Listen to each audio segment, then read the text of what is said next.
Sometimes it's the transition that's the hardest thing. This morning, I was dancing around my apartment as I was getting ready to go to the gym, happily celebrating Denver's first official snowfall of the season. I got to the gym about 6, despite the snowplows that were hogging the road at that hour. But by 8 o'clock, I was showered, I had traversed the empty sidewalks of Cherry Creek, and I was settled at the coffee shop and diving eagerly into my work. By noon, my delight had turned to resentment that the snow continued to fall, and the Colorado sun that Visit Denver still insists shines 300 days out of the year had obviously succumbed to one of those rare gray days. Then I was watching through the window. Each snowflake that fell was this soft, innocent, weightless miracle.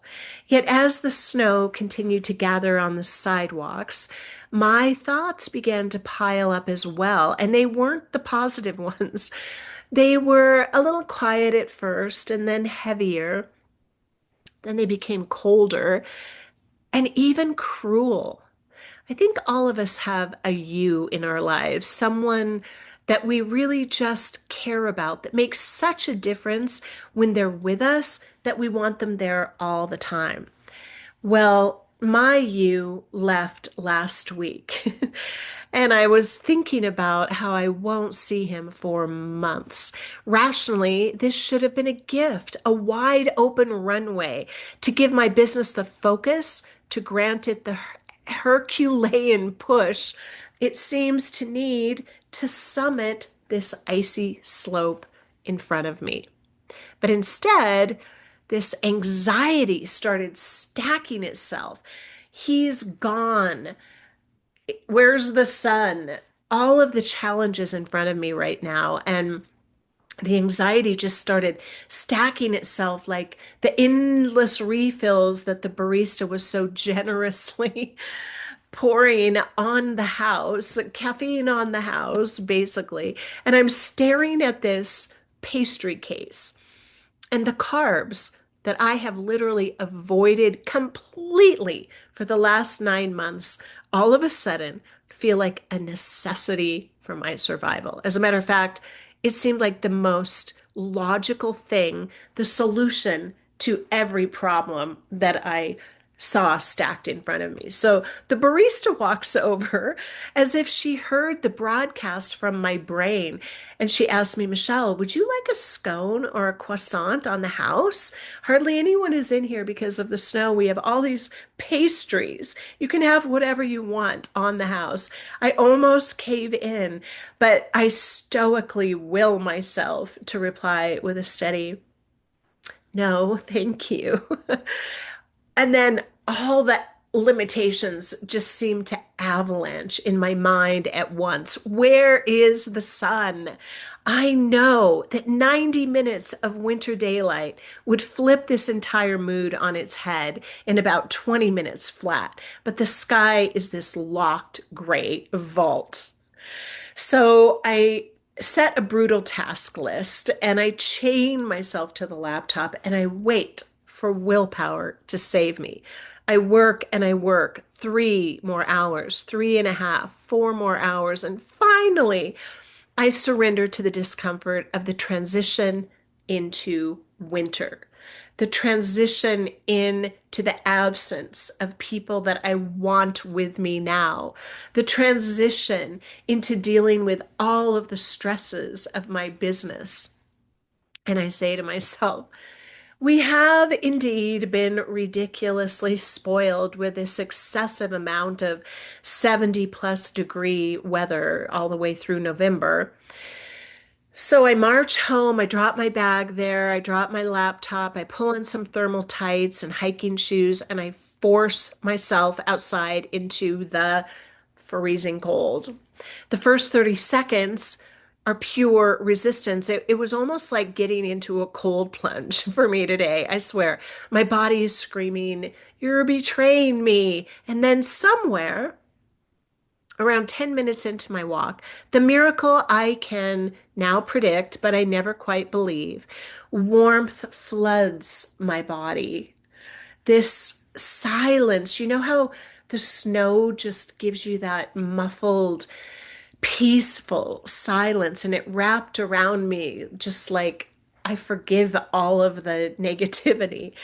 And the holiday lights that are dressing the trees right now glowed gold all around me through the flakes. The cold on my cheeks became invigorating rather than punishing.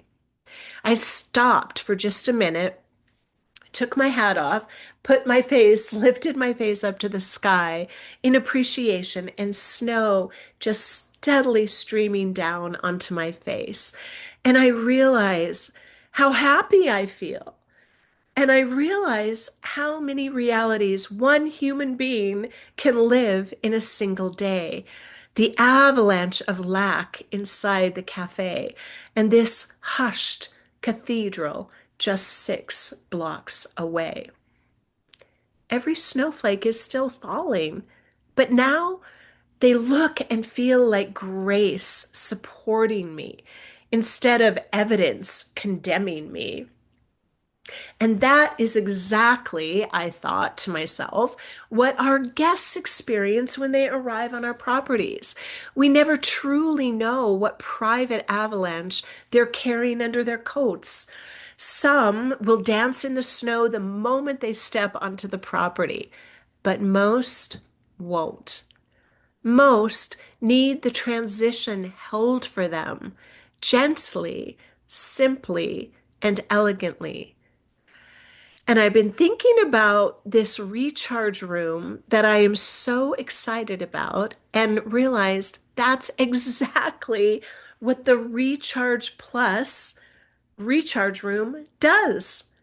It is the quiet 6 block walk that we offer to our guests when their own legs are just feeling too heavy to carry them. 20 minutes of guided modalities, red light therapy, cold plunge, grounding mat, vagus nerve stimulation, sound therapy, infrared sauna. And the same predictable miracle happens. The body resists and then surrenders and then remembers that it's safe. The snowflakes stop feeling like proof of everything wrong and start feeling like grace. We don't have to preach wellness. We just have to hold the doorway open. Because sometimes the hardest thing isn't the healing, it's the transition into it. And that's a transition we can make effortless for our guests. One room, one protocol, one gentle, elegant yes to whatever reality they need next. Imagine when all of that stress goes away and we open the door and invite them then to receive everything we have to give on the property. Becomes an entirely new experience and transformation for each and every guest. So that's what I was thinking about today. This is expitality time, the experience of hospitality, because the experience of hospitality truly does transform the world. I hope you have a wonderful weekend. And if you would like to help me transform the world through hospitality, please check out the links in the description. And most particularly, I hope you'll join us free every Thursday at 10 a.m. Mountain Time for the Outdoor Hospitality Professionals Roundtable. God bless you. Go out there and make someone's day lighter, brighter, and more hospitable, and you will